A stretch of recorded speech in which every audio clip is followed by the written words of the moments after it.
siang. Hari ini kita akan melihat untuk demonstrasi penanganan atonia uteri ya.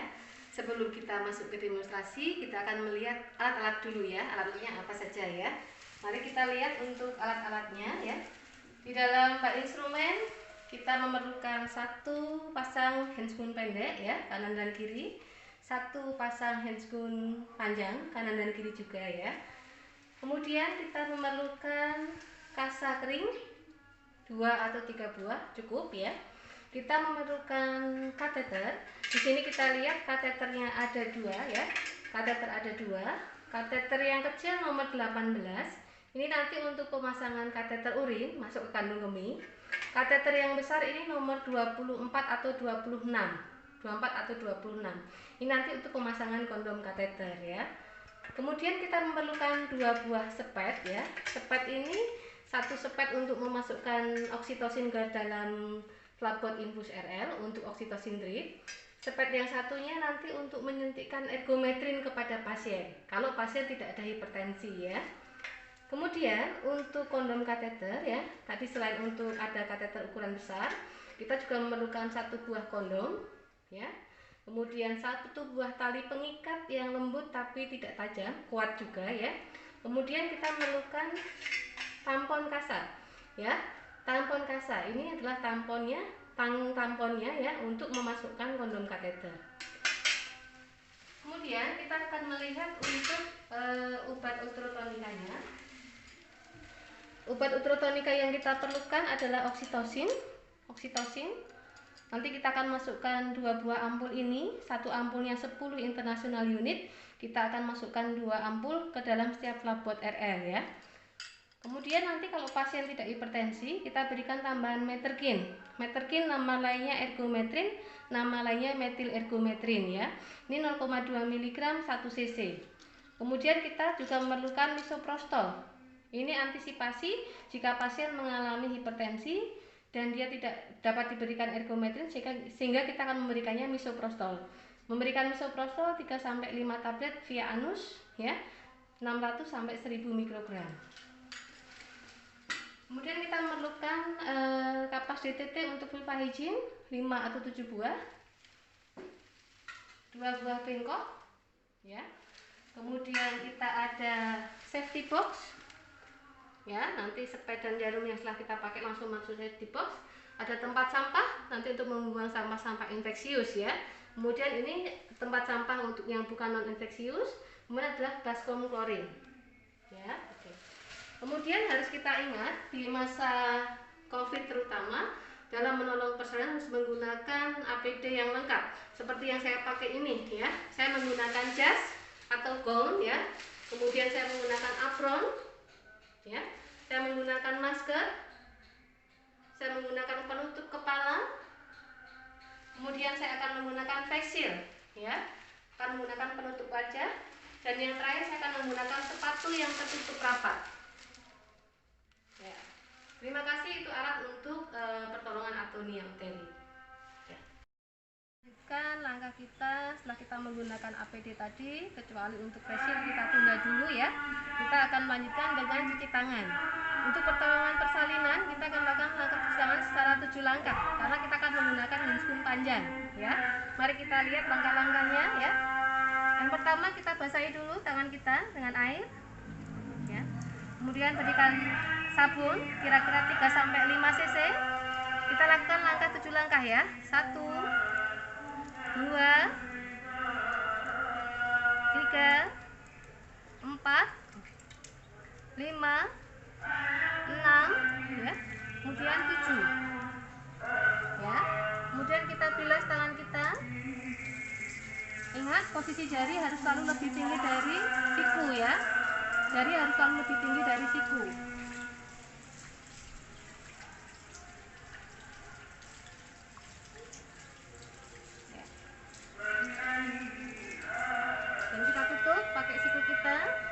Kemudian kita mengeringkan tangan kita dengan handuk ya. Kita lebar seperti ini, seperti belah ketupat.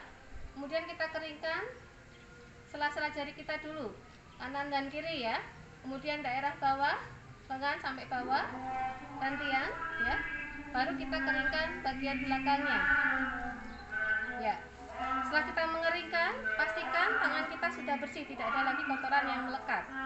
Itulah langkah-langkah cuci tangan dengan 7 langkah. Terima kasih. Handscoon kanan yang pendek dulu, hati-hati mengambilnya. Memegang bagian dalam handscoon ya, supaya yang bagian luar tetap steril ya. Kemudian saat memakai jauhkan dari meja atau troli agar tidak tersentuh ya, tidak menjadi on steril ya. Dipakai handscoon kanan saja dulu ya. Kemudian kita akan menghisap oksitosin dan ergometrin ya. Kita ambil spet, lepas tutupnya secara one hand teknik. Lepas tutupnya ya. Kemudian kita sedot oksitosinnya 2 ampul, sedot dulu.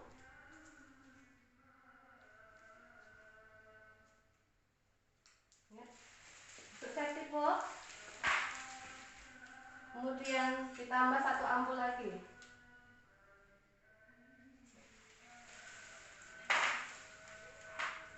Kita tutup spetnya masih dengan 1 tangan ya, teknik 1 tangan ya, one hand teknik ya.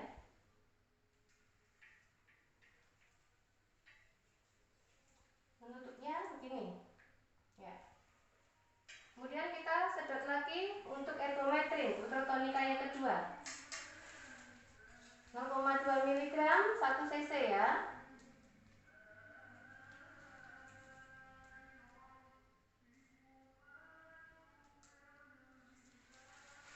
Buang safety box ya, dah.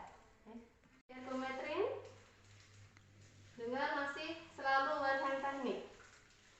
Obat sudah siap ya. Oke. Kalau saya ke alatnya siap semua, kita inform konsen ke pasien secara cepat. Secara cepat, persuasif tapi lembut ya. Ibu selamat, adiknya sudah lahir sehat, tapi mohon maaf ibu, ini kontraksi rahimnya kurang kuat sehingga terjadi perdarahan ya. Ibu, untuk membantu perdarahan, mohon izin nanti saya akan membantu menghentikannya dengan tangan saya masuk ke jalan lahir ya ibu. Rasanya agak kurang nyaman, tapi nanti ibu bisa napas panjang untuk mengurangi rasa kurang nyamannya. Bersedia ya ibu? Ya. Kalau sudah inform konsen, kita atur posisi pasien. Dorsal recumbens ya, seperti ini ya. Oke. Ya. Kita akan memakai handscoon lagi. Kita memakai handscoon pendek dulu. Kita akan pakai handscoon pendek untuk tangan kanan dan kiri kita. Kalau sudah pakai, mengambil yang satunya dengan menyelipkan jari kita di lipatan handscoon bagian luar ya, seperti ini. Baru kita ambil ya. Kemudian kita pakai.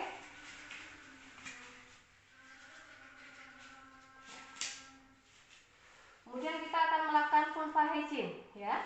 Tekan dulu bengkoknya. Ya. Lihat bentuk bengkoknya, bagian bengkok ini yang menghadap ke tubuh pasien ya. Memang sudah dibuat ergonomis, jadi yang bengkok ini yang menghadap ke tubuh pasien ya. Kemudian kita mengambil kapas DTT ya. Kita akan melakukan vulva hygiene ya. Vulva hygiene-nya langkahnya masih sama ya. Masih sama, selalu sama. Tapi nanti kita upayakan supaya jari kita tidak terkontaminasi dengan vulva. Ya, jadi ambil 5 kapas sekaligus, dipegang 1 kapas, kapas yang lain di genggaman ya. Terus membuatnya nanti dipegangnya seperti ini, ya. Kita lihat cara mengusapnya ya, tidak ada jari yang menyentuh labia atau vulva ya. Diusap dulu labia mayora kiri ke bawah. Saat hampir ke bawah, tangannya diangkat ke sini, ya. Kemudian kita usap lagi labia mayora yang kanan ya. Oke. Ya. Kita usap labia mayora kanan ke bawah. Kita buka labia mayora, kita usap labia minora yang kiri. Kemudian kita usap labia minora yang kanan, ya. Yang terakhir kita akan mengusap vestibulum, ya. Kemudian sampai perineum sampai anus. Selesai vulva hygiene-nya. Kemudian kita akan memastikan apakah kandung kemih ibu penuh atau tidak. Kita raba kandung kemihnya. Jika teraba tegang, ya, membesar, kemungkinan kandung kemihnya penuh, maka kita akan lanjutkan dengan pemasangan kateter, ya, untuk mengeluarkan urin, ya. kita akan mengambil kateter. Ya, ambil kateter yang kecil, yaitu nomor 18 atau 20 ya. Saat mengambil kateter, tekniknya mengambilnya ujung dan pangkal dipegang bareng, dipegang bersamaan ya. Kemudian kita olesi dengan jeli untuk mengurangi rasa sakit saat pemasangan kateter ya. Setelah pemasangan kateter, bengkok boleh kita dekatkan, pangkal kita letakkan di bengkok ya. Kemudian kita masukkan kateter sekitar 5-7 cm ya. Masukkan ke uretra ya. Pelan-pelan, Ibu napas panjang ya Ibu. Masukkan 5-7 cm.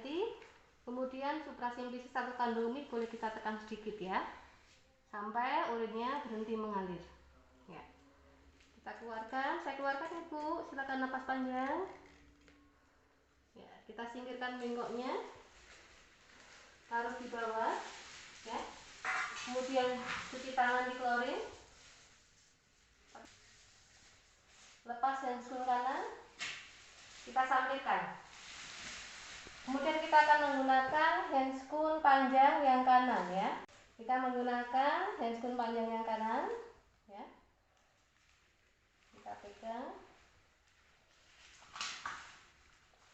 Kalau menggunakan handscoon panjang, pastikan seluruh jari masuk dulu.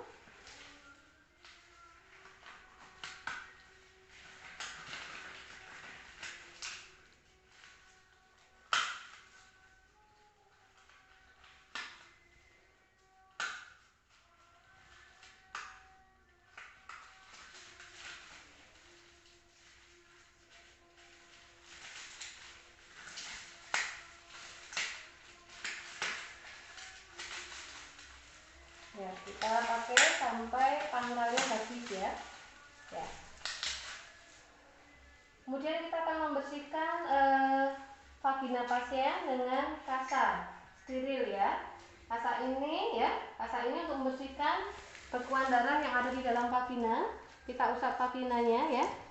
Usap vaginanya 1 kali. Bersihkan bekuan darahnya agar saat kita kompresi bekuan darahnya tidak masuk ke uterus, agar tidak menghambat kontraksi ya. Kalau masih ada bekuan darah, kita boleh ulangi usapnya. Ya, kita singkirkan dulu. Kemudian kita akan mulai KPI ya. KPI ya, kita akan masukkan tangan kanan kita secara obstetrik. Obstetrik itu berarti menyatukan seluruh ujung jari seperti ini, mencari diameter tangan kita yang paling kecil agar tidak menyakiti ibu ya. Ibu mohon maaf, tangan saya akan masuk ya Ibu. Ibu napas panjang ya. Kita buka labianya. Tekan dulu komisura posterior. Di atas koksikis kita tekan dulu agar koksikisnya agak turun ya, untuk mengurangi rasa nyeri juga ya. Ibu napas panjang. Tekan cervix. Ini adalah cervix. Kemudian ujung jari tangan kita letakkan di atas cervix. Ini namanya fornix anterior ya. Tangan kita, jari-jari kita mengepal, ibu jarinya harus di dalam ya. Ibu jari harus dalam, kemudian tangan kita harus menghadap horizontal ke atas agar yang menekan uterus adalah bagian yang panjang, tidak tajam ya. Tapi kalau kita keliru vertikal, ini yang menekan, nanti membuat memar, pecah pembuluh darahnya, malah hematom ya. Jadi kita harus posisinya horizontal menghadap ke atas. Tangan kiri kita letakkan di korpus seperti ini ya. Kemudian tangan kanan akan menekan ke arah korpus, atau kita sebut menekannya secara dorsokranial ya. Tekan ke arah korpus seperti ini, tangan kanannya bergerak. Ya, seperti ini. Ditekan selama 5 menit ya. Kemudian kita evaluasi tanda-tanda kontraksi. Tanda kontraksinya uterusnya akan seperti berdenyut karena ada gerakan kontraksi dan retraksi. Kemudian uterusnya akan menebal sehingga kedua tangan kita menjauh dan aliran darah yang keluar berkurang ya. Setelah 5 menit kita evaluasi ya. Jika kontraksinya bagus, pertahankan 2 menit agar semakin kuat kontraksinya. Tapi kalau tidak ada kontraksi, maka itu perlu bantuan uterotonika ya. Oleh karena itu kita akan keluar tangan kanannya, menyuntikkan uterotonika dan memasang infus oksi ya. Oke. Tadi KBI kita tidak berhasil ya, sehingga kita perlu memberikan uterotonika kepada klien. Tapi tidak mungkin tangan kita di dalam sekaligus kita menyuntikkan atau pasang infus. maka kita harus meminta bantuan keluarga untuk menggantikan KBI kita menjadi KBE. Ya, maka kita panggil salah satu anggota keluarga ibu ya, Mbak, tolong bantu saya, tangan kirinya menempel di belakang tangan kiri saya, tekan yang kuat, ya seperti itu ya, pertahankan ya.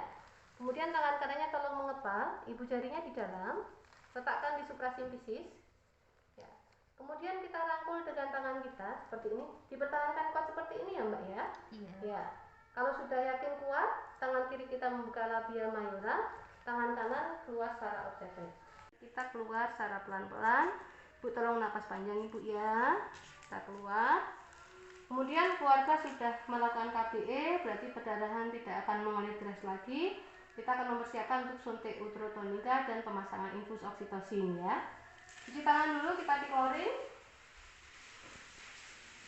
Sama seperti tadi ya. Dilepas sensor panjangnya, letakkan secara menyampir ya. Kita akan mengambil atau memakai handscoon pendek untuk tangan kanan kita. Ya. Kemudian kita akan mengambil sepet yang tadi sudah berisi ergometrin. Ini akan kita suntikkan di bokong atau di paha atas ibu. Ya, oke. Mari kita lihat teknik penyuntikan ergometrin. Lepas secara teknik. Kita disinfektan dengan alkohol swab atau kapas alkohol ya.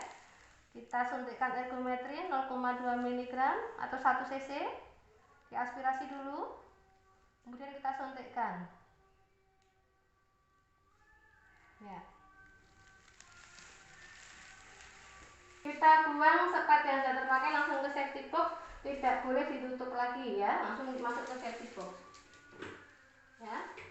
Oksitosin 20 international unit atau 2 ampul yang tadi sudah kita siapkan dalam 500 cc RL ya. Buka dulu penutup jarumnya secara rangkaian teknik ya. Masukkan lewat bawah. Ya. Ini masih kita simpan karena tidak terkontaminasi. Siapa tahu nanti diperlukan untuk pemberian oksitosin dosis kedua ya.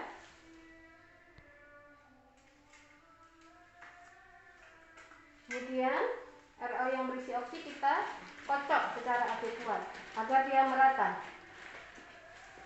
Kemudian kita pasangkan dengan transfusi set ya. Pasang dengan transfusi set supaya netesnya nanti cepat.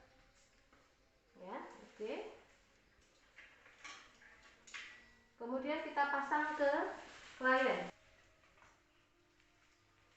Ya. Kita pasang ke klien, kemudian tetesannya kita atur los, ya. Kita loskan, diloskan ya, agar dia habis dalam 10 menit. Waktu kita bisa manfaatkan untuk mempersiapkan kondom kateter ya. Kita ambil kateter dengan nomor besar, nomor 24 atau 26 ya. Kemudian kita ambil kondom yang tadi sudah kita siapkan. Ya. Kateter kita masukkan ke dalam kondom. Ya. Kita tarik pangkalnya kondom. Ya. Kemudian karena kedalaman uterus sekitar 5-7 cm, berarti sekitar 5-7 cm dari ujung kateter akan kita ikat. Ya. Jangan lupa kita sisakan kondom di ujung kateter ini 1-2 cm. Kita kasih jeda, kasih selang ya, kasih jarak agar nanti air yang kita masukkan bisa masuk ke dalam kondom. Kalau seperti ini nanti airnya nggak bisa masuk ya. Jadi harus ada jaraknya ya. Kita lakukan pengikatan dengan tali yang kuat tapi lembut ya. Paling mudah dengan tali-tali pusat. Ikat yang kuat, tapi jangan sampai menekan kateter ya. Kita ikat 2 kali. Ya. Kondom kateter sudah siap. Kita simpan dulu. Kemudian kita bisa membuat surat rujukan antisipasi jika pasien tidak tertangani. Ya. Kemudian kita kembali ke cairan infus. Kalau infusnya ternyata habis, kemudian kita ulang lagi 1 pelapot RL diberikan oksitosin 2 ampul lagi. Diatur masih loss clamp. Ya. Kemudian kita akan cek kontraksi. Ya. Kita raba fundusnya pasien. Tadi masih di KBE oleh keluarga, kita raba di sela-sela tangan keluarga tadi, kita raba. Kalau sudah ada tanda kontraksi, berarti kita hentikan. pengawasan intensif ya, selesai, kasusnya tertangani. Tapi kalau tidak tertangani, kontraksi tidak terjadi, berarti kita boleh KBI lagi 1-2 menit. Kita akan ulang KBI lagi 1-2 menit dengan teknik yang sama seperti tadi. Pakai handspoon panjang, masuk obstetrik, ditekan sama dorsokranial selama 2 menit. Kalau hasilnya bagus, dipertahankan lagi 2 menit. Kalau masih bagus, berarti selesai pengawasan intensif. Tapi kalau kompresi kita 2 menit tadi tidak berhasil, berarti kita katakan kompetensi kita habis. Kewenangan kita di vaskes dasar habis. Maka pasien harus dirujuk. Pasien dirujuk harus tetap dilakukan kompresi, ya. Kalau KBI, tangan kita nanti capek sehingga tekanannya tidak akan stabil, justru beresiko menyebabkan perdarahan. Apalagi KBE, ya. Paling efektif adalah kita menggunakan kondom kateter yang sudah kita persiapkan tadi. Maka sekarang kita akan melakukan pemasangan kondom kateter. Pemasangan kondom kateter kita menggunakan cairan NaCl, ya. Ini sudah kita siapkan, ya. Kemudian kita akan melakukan pemasangan kondom kateter. Memasang spekulum sim, ini spekulum sim. Kita pasang yang bawah dulu. Memasangnya secara miring. Ibu tolong napas panjang, Ibu. Ya. Pasang yang bawah dulu, ya. Kemudian kita pasang yang atas, miring juga. Sehingga nanti terpasang atas dan bawah seperti ini, ya. Kemudian kita lihat serviknya, ya. Kalau serviknya cukup lurus, tidak usah kita tarik dengan tampon atau tang ovarium, ya. Langsung kita masukkan kondom kateternya, ya. Kita pegang seperti ini, masukkan ke servik, ya. Ya, dimasukkan ke servik sampai talinya tapi di luar servik seperti ini, ya. Jadi ikatannya ada di luar, pangkalnya kondom juga ada di luar, sehingga kalau bocor dia langsung mengalir keluar, ya. Sudah terpasang. Kemudian kita sambungkan kateter dengan selang infus tadi cairan NaCl, ya. Kita pasang seperti ini, ya. Kemudian kita close clamp, ya. Terus Ibu, supaya airnya bisa masuk. Kita akan lihat nanti airnya akan masuk ke dalam kondom, ya. Kita close clamp, ya. Kita lihat cairannya masuk ke dalam kondom, ya. Kita ingat kapasitas uterus kita adalah sekitar 300-500 cc. Kondom ini akan terus terisi sampai uterusnya penuh. Pada saat uterusnya penuh, nanti tetesannya akan berhenti mengalir sendiri. Jadi tidak perlu kita klem, ya. Ini prinsip kondom kateter, ya. Ya, sudah terpasang. Kemudian kita akan melepas spekulum simnya. Miring seperti ini. Kemudian spekulum sim yang bawah juga kita lepas secara miring juga, ya. Kemudian kita akan memasang tampon kasa untuk sisasi kateter. Ini bisa di bawah kateter seperti ini, ya. Juga di atas, boleh dikombinasi sampai vaginanya penuh. Yang penting dia padat di sini, ya. Fungsinya tampon kasa adalah mendeteksi apakah dia bocor atau tidak, ya. Supaya kita tahu kalau bocor berarti kita lakukan reposisi, ya. Kemudian ini kita fiksasi dengan plester atau hipavik. Kemudian pasien kita rujuk. Ya, kondom kateter dipasang selama 1 kali 24 jam sampai 2 kali 24 jam. Setelah itu harus diganti. Harapannya kita sampai kerujukan lebih cepat, ya, sehingga tidak perlu mengganti kondom kateter. Selama di perjalanan kita cek bocor tidak, ya. Kalau bocor kita reposisi. Sekian tadi penanganan atonia uteri, ya, dari langkah KBI, kemudian kita minta bantuan untuk KBE, kemudian memberikan uterotonika dan cairan, kita evaluasi. Ternyata di kasus ini kita masih gagal menangani atonia, sehingga pasien harus dirujuk ke vaskes rujukan, ya. Kita harus pasang kondom kateter. Pasien sudah dipasang kondom kateter, kita akan berangkat merujuk. Selanjutnya nanti di vaskes rujukan akan diberikan advis oleh dokter. Isi dari kondom kateter dikeluarkan 10-15 cc dari setiap 1 jamnya, ya, untuk memberikan kesempatan rahim supaya bisa berkontraksi kalau tonusnya sudah mulai kuat. Tetapi jika tidak ada kemajuan kontraksi selama pemasangan kondom kateter, maka pasien dengan tindakan bedah bisa Histrektomi parsial, histrektomi total, atau ligasi arteri uterina. Demikian, terima kasih. Wassalamualaikum warahmatullahi wabarakatuh.